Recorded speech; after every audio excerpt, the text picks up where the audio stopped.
Hey guys, welcome to another episode of the Vinyl Den, your channel for record collecting by record collectors. I'm Nick. It's Tuesday. It's time to talk about some new releases coming out this Friday, April 14th. There's about 450 albums total coming out. I got 10 on the list for today.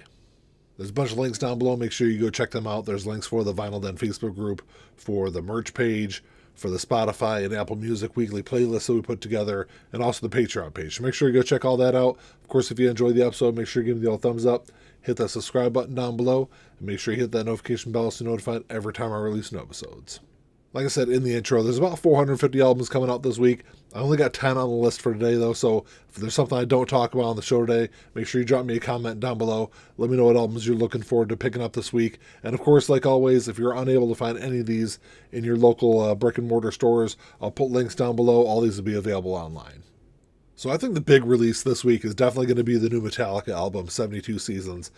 It's going to be huge. There's a bunch of record stores across at least here in the U.S., that are doing listening parties either on the 13th or the 14th. So check your local record stores. I'm sure if you got one in your area that might be doing something like that. That's kind of cool. I think a couple of them are doing ones on the 13th where they're doing a listening party, and then at midnight you'll be able to pick up the album, which I think is kind of cool. It kind of harkens back to the olden times that a lot of us remember, that you go into the record store at midnight to pick up an album from your favorite band when it was coming out. But this is going to be this is their 11th studio album. It's going to run you about $37 online. There's multiple variants available of this. I know it looks like the big two are either the Walmart exclusive, which I think is kind of cool. It kind of matches the album artwork a little bit better. It's like a yellowish kind of color. But last time I went on Walmart's website, I think they're all sold out of the pre-orders. So you got that, and then you've got the indie exclusive version, which is a purple version. I got both of those on pre-order just because I didn't know if I was going to get that Walmart exclusive, but I'll definitely grab the purple version when I'm at the record store on Friday.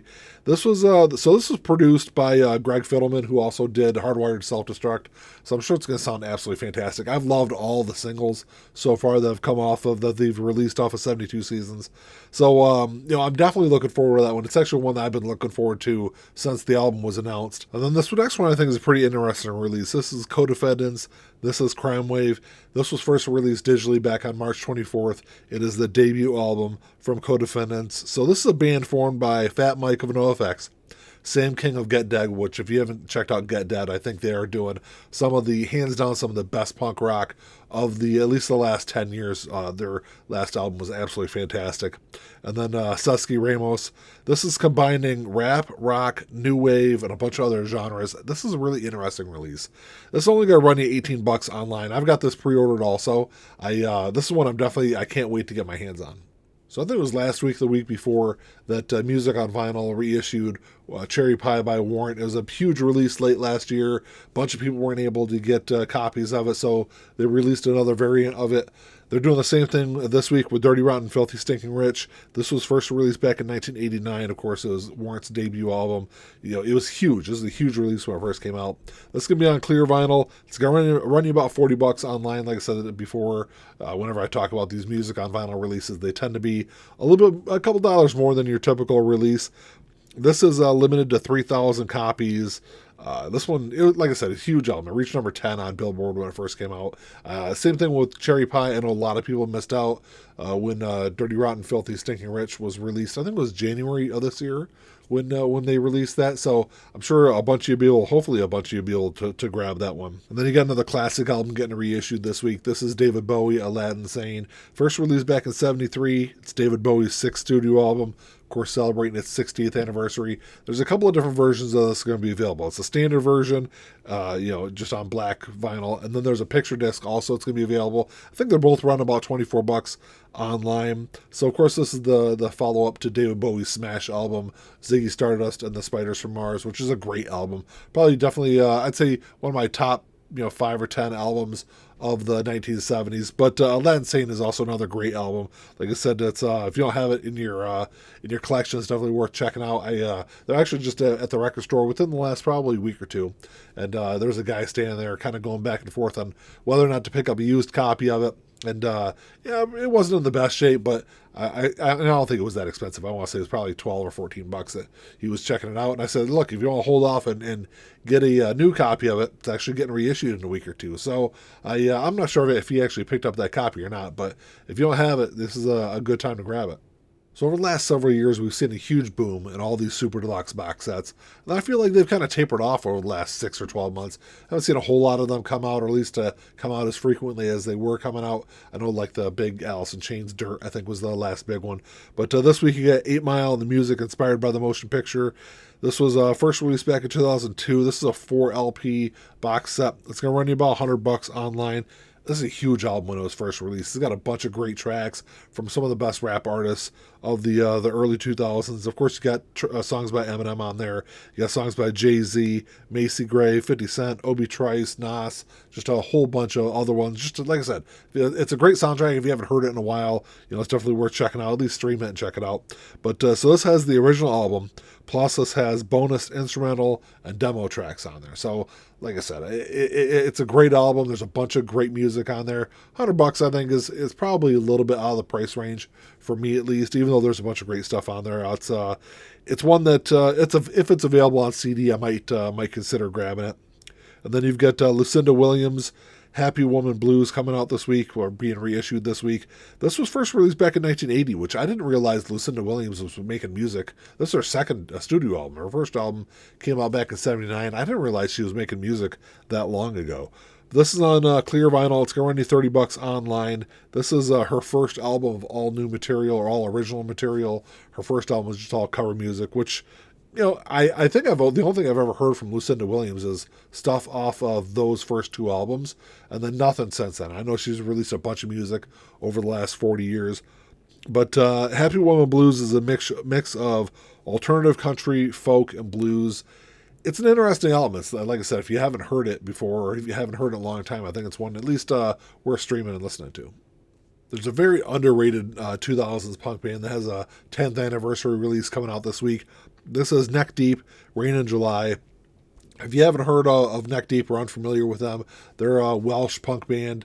Started in 2012. I think there's 4 studio albums they've done, and then a handful of EPs. This is the debut EP that came out in 2012. And the first full-length album, I don't think came out until 2014. So it was like a year and a half or so after this EP came out. But this is going to run you $21 online. It's on orange vinyl. Like I said, 10th anniversary release, even though their 10th anniversary was last year. But with all the delays and everything, I guess it kind of makes sense that you're seeing some of this like 10th anniversary or anniversary releases kind of leaking into the beginning part of 2023. But like I said, $21 is not a bad price. I think if you're a punk fan, it's definitely worth streaming Neck Deep and checking them out. They do have some really good stuff, very underrated stuff, I think, of the middle part of the 2000s here, like the 2010s at least, for punk music. And then you've got Natalie Merchant's new album, Keep Your Courage, coming out this week. This is her 8th studio album. It's a double LP. It's going to run you about $33 online. To be honest, I think Tiger Lily is really the only album from Natalie Merchant I've ever listened to, outside of the stuff that she's obviously known for with 10,000 Maniacs. Did a lot of great stuff with that band over the years. But like I said, Tiger Lily, I think, came out in 1995. And that's really the only album of hers I've ever listened to. So I really should stream this one and check it out. But this was her first full-length album since her self-titled release back in 2014. So it's been a while, 9 years since she's last released a full-length album. But like I said, I'll definitely stream it and check it out. So the next release I think is pretty cool. This is Neil Young with the Santa Monica Flyers, Somewhere Under the Rainbow, 1973. This is part of the official bootleg series, which, if you're unfamiliar with what they're doing, they've been doing this for quite a while now, but they're taking a bunch of albums from Neil Young and stuff that have been bootlegged over and over and over again over the years, taking the same album artwork, just using higher quality audio for these releases. And this album here, or this live show here, was one of the most requested albums to be part of this bootleg series. This was recorded back in November 5th, 1973 at London's Rainbow Theatre. Featured the Santa Monica Flyers. It's going to run you $40 online. It's a double LP. And the first half of this show is all tracks that would become Tonight's the Night, I think was Tonight's the Night, which was released in 1975. So it's 2 years later, or almost 2 years later. I think it was like June of 75 when Tonight's the Night came out. But it was actually recorded in August and September of 73. So all this stuff had been recorded. It didn't release it for 2 more years. So it's kind of cool to hear those early songs. And this is one of the rare bootlegs, actually, that I've heard from Neil Young. Like I said, the bootleg I've heard of it, the audio wasn't terrible. So I'm definitely interested to see how great they kind of clean it up and make this thing sound. And then this week you get the next release in the RSD Essentials series that they're doing. This is Bill Withers live at Carnegie Hall. This was released back in 1973. It's celebrating its 50th anniversary. This is on custard vinyl, so it's like a yellowish kind of color. It's going to $46 online. This is newly remastered for this RSD Essentials series. This was largely seen as one of the greatest live soul albums ever recorded. Just a bunch of great tracks from Bill Withers' career. Lean on Me, Ain't No Sunshine, that was the other one I was trying to think of, and Use Me are like the three big tracks off that album. But it's an incredible, incredible live show. It's definitely worth checking out. Well, that's all I got for this week, guys. Thanks for checking the show out. Like I said in the beginning, there's about 450 albums coming out this week. I only talked about 10, so drop me a comment down below. Let me know what you're looking forward to. I'm definitely going to grab, like I said, I've already got that Metallica album pre-ordered. I've got Codefendants pre-ordered. I'll probably pick up Aladdin, Sane also because I don't have a copy of it, and I love that period of Bowie's career. So definitely those three I'm going to grab. There's a couple, maybe that Bill Withers, because I don't have that either, even though it, like I said before, it is a great live show. So let me know what you guys think. If you enjoyed the episode, make sure you give me the old thumbs up. Hit that subscribe button down below. And that's all I got. Until next time, keep on spinning. Peace.